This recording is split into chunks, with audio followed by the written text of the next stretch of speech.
What's up? What's up, everybody? Judah, I gotta take off. There we go. All right, so Judah his computer is set to monster voice today.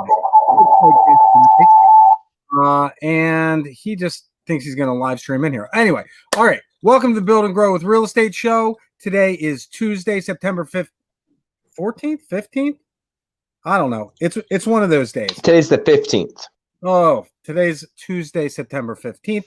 We are here in Central PA, rocking it out. And today we are going to have another battle. I left my my boxing gloves at home today. No big deal. It's all right. After the show yesterday, Judah pointed something out to me. Like, we're in the real estate business, right? Like, we're real estate investors.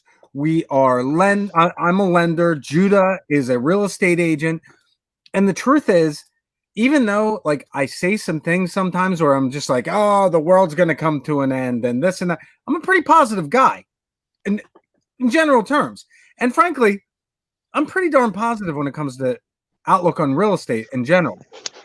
And during the course of our conversation, he put that in front of me, but then he starts throwing these facts at me like it's going out of style. And I'm like, okay, fair enough. Fair point. So, as we discussed it, we thought maybe this would be a really good discussion for today to talk about specifically, what it is that has caused all the chirping in the market from different people talking about this doom and gloom end of the world type scenario with respect to, a drop off of the real estate market.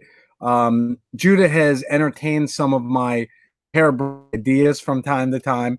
But ultimately, I think that we can both agree, or I guess it's yet to be determined whether we can both agree or not that, maybe this doom and gloom stuff isn't nearly as bad as it's been made out to be.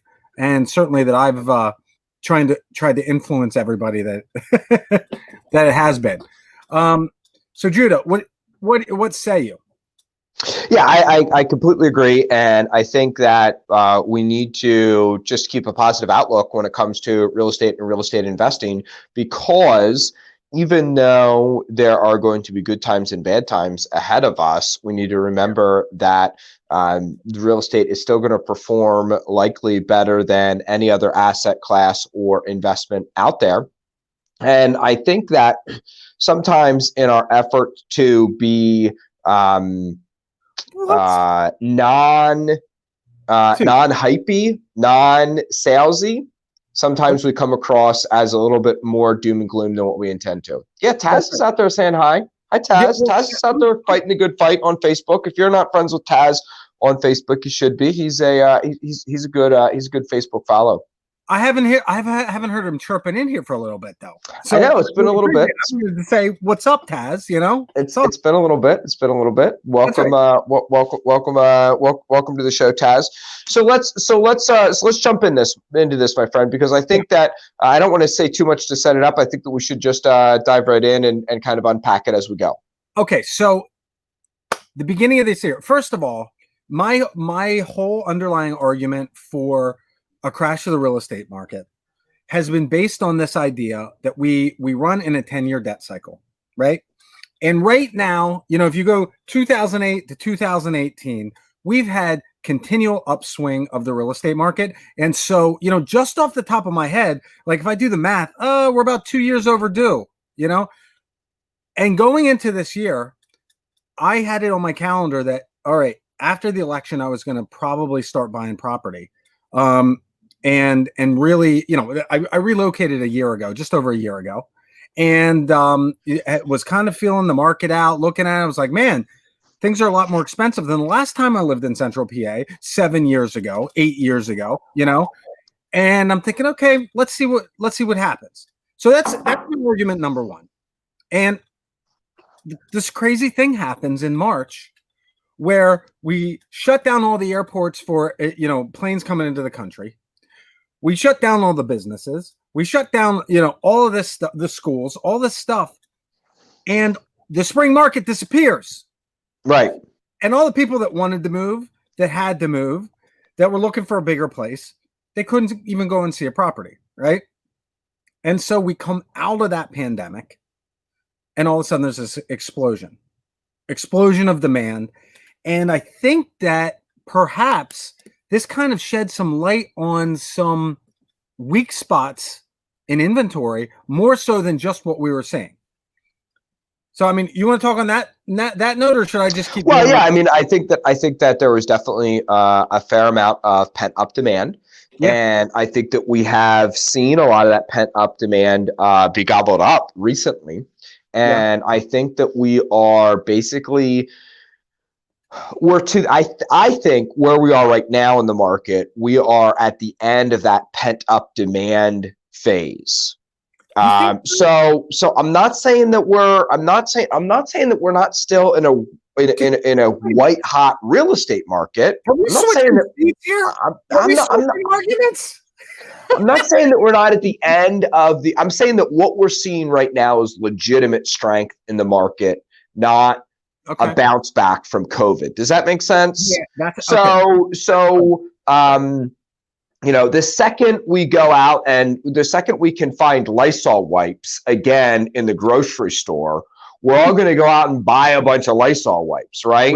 And then that is going to pitter back to whatever the market demand for Lysol wipes is going to be there. If anything, it's going to spring back maybe a little bit in the other direction, and it's going to kind of fishtail a little bit like a car with rear wheel drive, sliding down the road or on an icy day. What we're seeing right now is that in the real estate market. And I think that we have seen the bounce back. I think we've used up the pent up demand from the 2 to 3 months. And I think that what we're seeing right now is legitimate real estate, is a legitimate real estate market. So whether you like this market or don't like this market, whether this market is hot or cold for you, it is what this market is at this point. Right. Okay. Still affected by COVID, still affected in places like New York by the people that want to get out of New York, still affected by, central Pennsylvania, by people who are moving into this market, still affected by COVID. Don't get me wrong, but the COVID effect is different than the shutdown effect. Right. Well, so I think we're at the end of the shutdown effect. Let me take a couple steps backward. Right. So I kind of got diverted telling my story about COVID. I got so excited, I just went off on a tangent. Right. So tangents on the Build and Grow with Real Estate show. I know. Who knew? So I guess this was my point when I was talking about the shutdown. Right. There was something that disrupted the normal cyclical pattern of what, typically how real estate progresses. And I think there were a lot of people that last year and the year before in the fall were saying, you know what, probably next spring, we'll see a drop off of demand. There'll be a normal correction in the regular course of doing business, and we'll get back to it. Right. And then things will regularize and we'll get back into that normal cycle. So I guess what I'm thinking here is that perhaps because we had this anomaly, that, for lack of a better word, manipulated the typical normal doing business, normal course of business. I don't know that we can necessarily predict, okay, well, now prices are going to drop off. That's the first thing. Second thing is the pent up demand or not pent up demand. I'm wondering if perhaps your argument might be correct that there's just not enough housing out there, that new construction is necessary to fix this problem. And if you think about 2008, one thing that I remember specifically about 2008 is that in central PA, in Philadelphia, in all the markets that I was familiar with, the number of new construction houses spiked. Right. All of a sudden, there was a ton of new construction on the market. People were buying it. And then, the music stopped and there was a lot of leftover inventory. But that's not the case now. No, I think I also agree with you in one of your premises is that what ends up sparking the downturn is we run out of buyers, right? Yeah. So usually, so what happened last time is we had a strong economy that led to money needing a rate of return. Yeah. That money went into subprime mortgages. That meant that subprime mortgages were readily available. Underwriting guidelines slackened. That Yep. caused there to be more borrowing. That caused people who shouldn't have qualified anyway to get qualified. That meant payments stopped. That meant rate of returns plummeted, right? Yeah. That Right. meant that the money in the subprime mortgage industry dried up. That meant the buyers dried up. That meant there was too many houses. Right. So you're right that that eventually we are what's going to cause the downturn is a dry up of buyers. And too much real estate for those buyers. I just don't see a super high spike in building right now. Right. And I also don't see anything causing a total collapse. Look, I mean, we could have, when we were going into the pandemic, the case could be made, oh my goodness, we might see a collapse in real estate here. When we were going into the recovery and the pull out from the shutdown, Yep. We could have said, well, the $600 is going away, and we're about to find out, the $600 unemployment is going away, and people are about to go back to work. We're about to find out how bad the economy really is. And, the economy, we're a lot of people don't want to call this a V-shaped recovery. It's more of but it's certainly not a Nike swoosh recovery either. I mean, we Boom. What's that? It's like a check mark that goes straight up. Right. So, we're seeing a lot of really strong recovery things. I mean, I know that we talk about it all the time. We would like to see jobs come back at a stronger rate and things like that.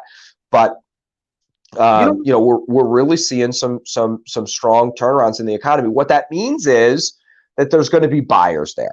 There's continuing to be buyers. There's continuing to be renters. I am not evicting a whole bunch of people. So there's a lot of cash buyers, there's a lot of finance buyers, and there's a lot of really good high quality tenants out there too. So in my book, across the board, there is the economy in the real estate world is strong as far as I can tell. So we talked about this when Jason Sanseverino was on here. Sanseverino. I think there's another Jason, A in there. I'm sorry. Butchered it. I apologize. Severino. It's not Severino. It's Sanseverino. I'm not smart enough to get all those. But I could be wrong. It's happened once or twice before. Regardless, not regardless. But Jason, sorry about that. But he mentioned that we should expect a spike in foreclosures in the second quarter of next year. Right. But then, as we're looking at the numbers, even with the expected spike, it's regionalized. And in Pennsylvania, specifically, even though we might have an increase of 20 or 30% in foreclosures, it's not even near the kind of numbers that are scary. And with the ad, right? And like with the ad of continued demand and the low inventory of houses, that might just get absorbed. I mean, like after 2008, 2010, there were all these rumors about ghosted inventory. I don't know. Shadow inventory. The shadow inventory. The economy's bad right now, and wait till the shadow inventory gets dumped on the market. Well, and the truth is that there were a lot of houses that never hit the market, right? Like they just never were put on the open market. But that doesn't mean they weren't bought and renovated and then retailed, because a lot of those banks had relationships with big buyers.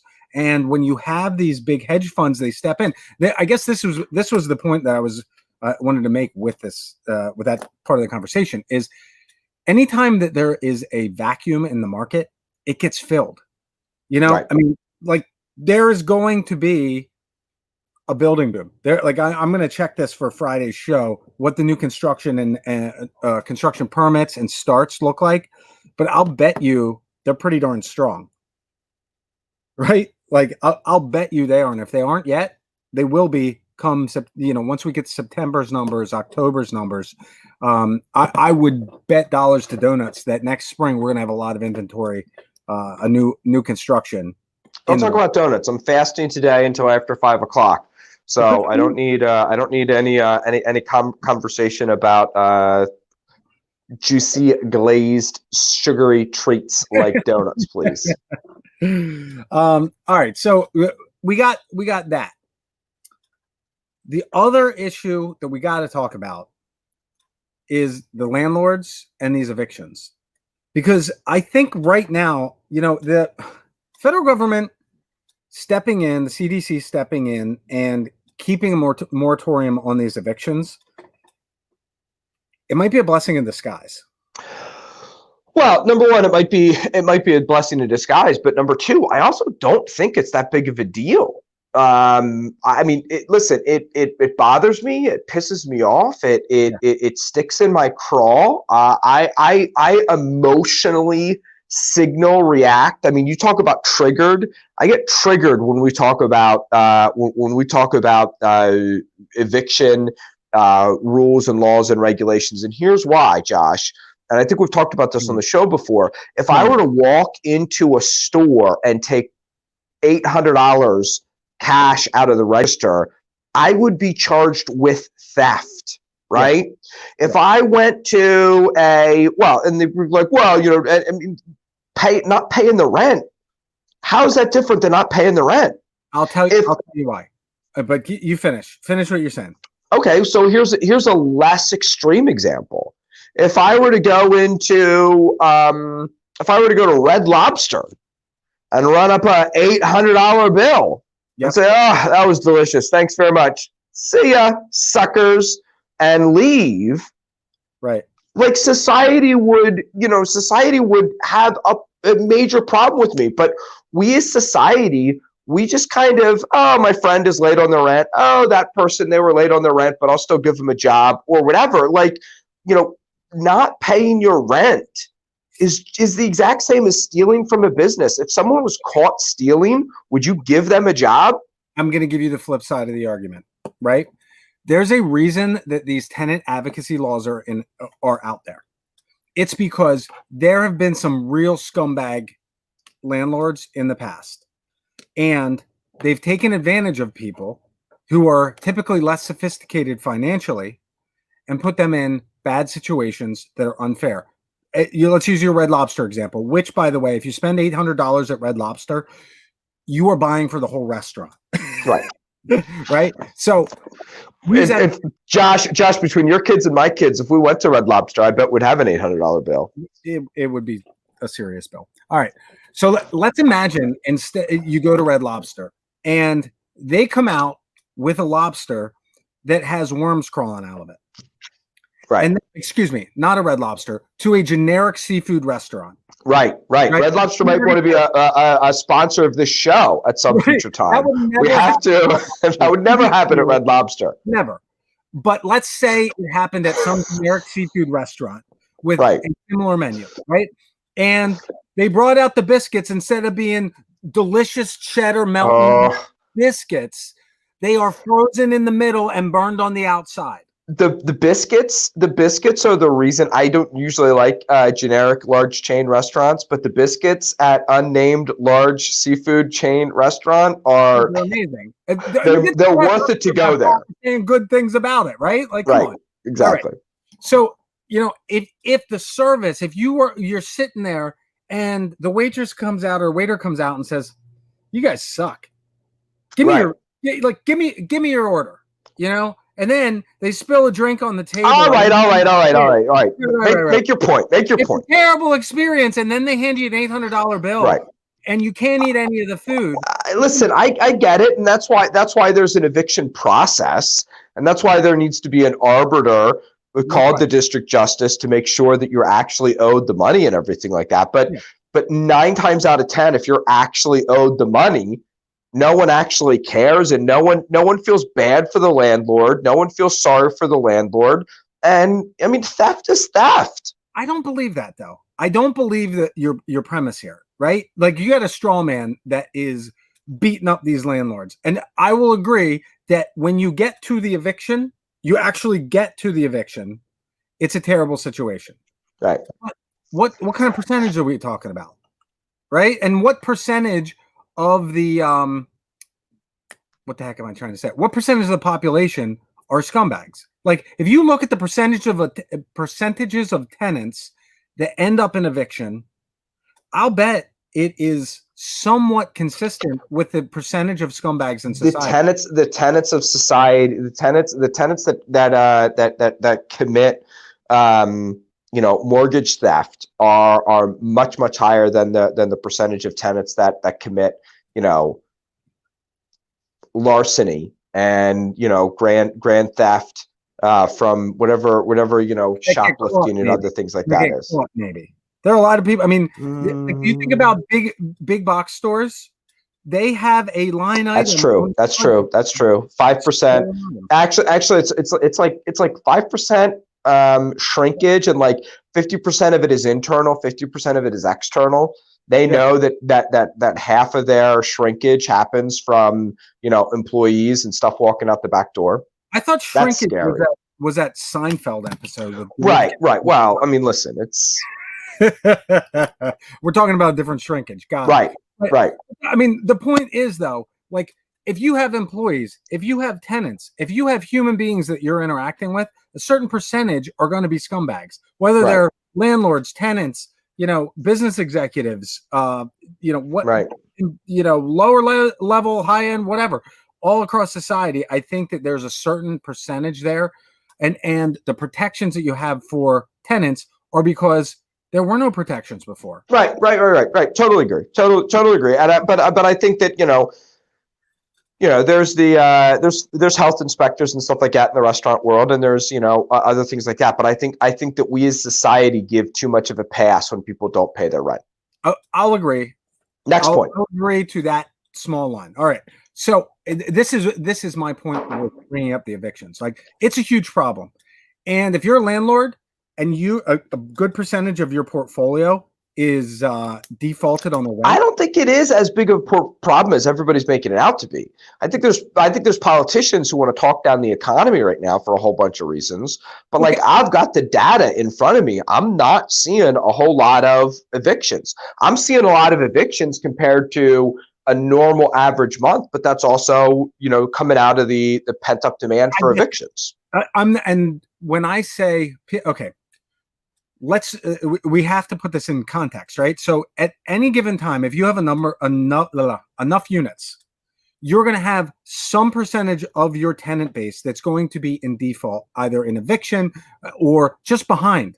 Sometimes it's a week and a half behind. I had a tenant one time. I think I've told this story before. I had a tenant one time. She was in a property of mine for over 10 years. She paid late every single month. Never missed a month's rent. Always paid the late fee. I love that tenant. But she would have qualified in that evictable tenant base for 2 or 3 weeks a month, So there's a certain percentage there. There's also a certain percentage of people that they can afford to pay $800 of their $900 a month rent and pay it. And they are also evictable. But who's going to evict that person that has a small, a short-term financial problem? You kick them out, you got to rehab the entire apartment, and you're losing money anyway. Yeah, that's why we have a policy. We don't evict somebody if they owe less than a half a month's rent. Yeah. And we really struggle with putting policies into place to encourage. We try to come up with as many policies as possible that encourage people to pay. Hey, if you don't only pay $600 of your $900 a month rent, give me the $600 and let's work on the rest of it. Right. So I think that by pushing off the foreclosure date another couple months, like over the summer, that was understandable, but it was such a short period of time that people didn't actually have to figure out how to get through it. Mm-hmm. Anytime you have a serious struggle, it's amazing the ingenuity that human beings have, right? They'll come up with a way to make it work. And I think that we are going to see that kind of ingenuity from landlords, from tenants, and like people building relationships again in that landlord-tenant, relationship space. Yep. Yeah. Thank you. So yeah, I mean, I've been thinking about this a lot, and it's bothered me a lot. I've stopped reading the news as frequently because it was freaking me out. And the truth is, life's pretty awesome when you don't read the news. Yeah. Right? All right. So do you have any other arguments that can keep me buoyed and keep my... Well, I think the thing that you hear a lot of people talk about that I think we need to remember is people talk about inflation and people talk about hyperinflation, right? Yeah. And people are very concerned about what's going to happen if we, head down either of those roads. And the way I like to think about it is this: if hyperinflation comes, it doesn't matter whether you own a bunch of real estate or not. Your ship is sunk either way. It's like how bad do you want to hit the wall when you're driving your car without a seatbelt? Do you want to hit the wall at 80 miles an hour or 50 miles an hour? Guess what? The tomato is smashed no matter which way no matter which way you slice it. So I listen to a wide variety of economists, for everybody from Paul Krugman on the left to Glenn Beck on the crazy conspiratorial right. And they've always been talking about how, oh no, these economic policies, it's going to be the Weimar Republic. These economic policies, this is what happened to Zimbabwe. When they had $1 million bill printed. And it wasn't that long ago that we were actually doing quantitative tightening.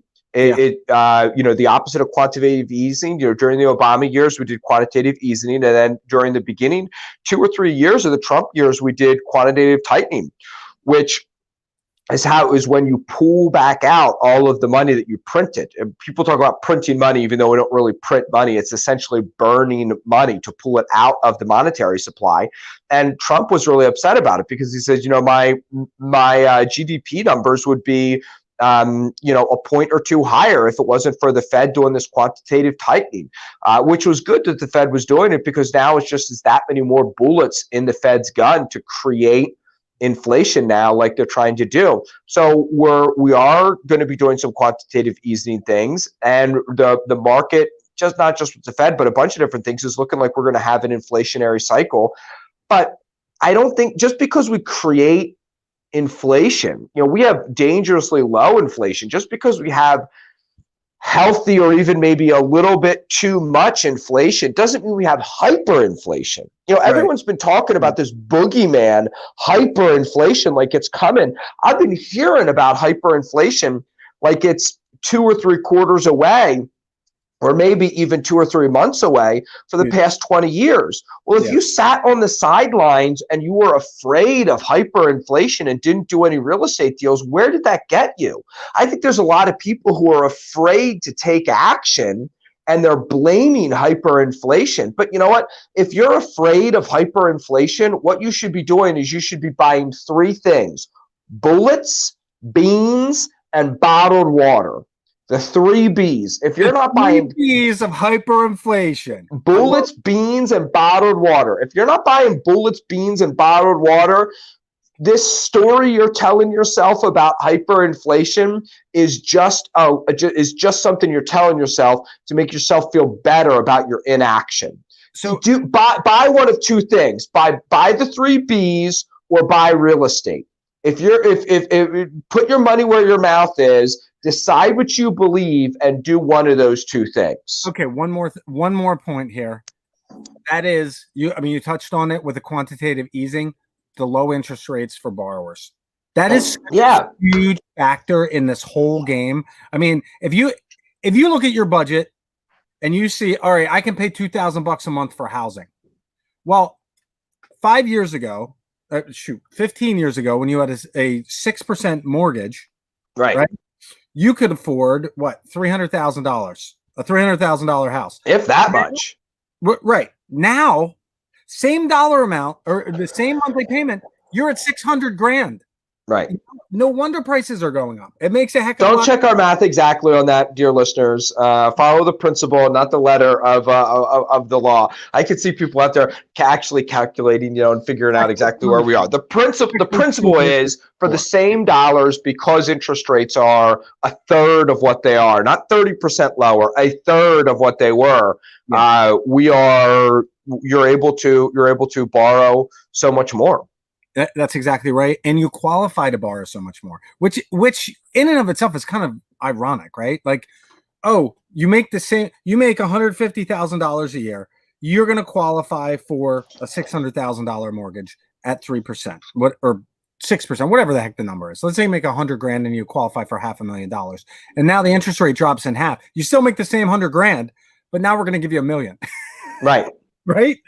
It's kind of funny. Anyway, yeah. Like, look, I think you won this fight. I think that there's a lot of an argument that real estate is, well, shoot, you know what? I said it yesterday. If it cash flows, it's going to cash flow today. It's going to cash flow in 5 years. It's going to cash flow in 10 years and 20 years. Like, dude, it's a good investment.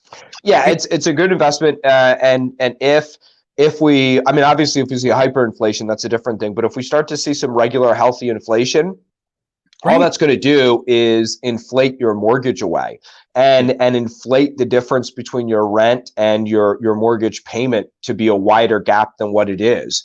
You should buy real estate hoping for a little bit of inflation. And here's the deal. If the market switches up and values go down, well, then you just change the type of deals you're doing. So maybe you can't sell or liquidate your real estate. So what you do is you turn around and you just rent it out. By the way, I think that's a good reason why you should strip the equity out of real estate when you can, by refinancing it and pulling the money out in case values go down. That way, it makes it more affordable to hold on to it through the next cycle. But that's a different conversation for a different time. Yeah, at 2.86% interest. Right. Yeah, do that. All right, so tomorrow is Wednesday. We're gonna have another great show for you guys tomorrow. Josh, you and I got to decide on which of our 3 guests we're gonna have on Thursday. We've got a couple different options there. And ladies and gentlemen, thanks very much for tuning in and checking us out. And we will be back here at noon tomorrow with the Build and Grow with Real Estate show. Thanks, guys. If you liked our show, don't forget to give us a like and a share. And we'll be back here at noon. Thanks, guys.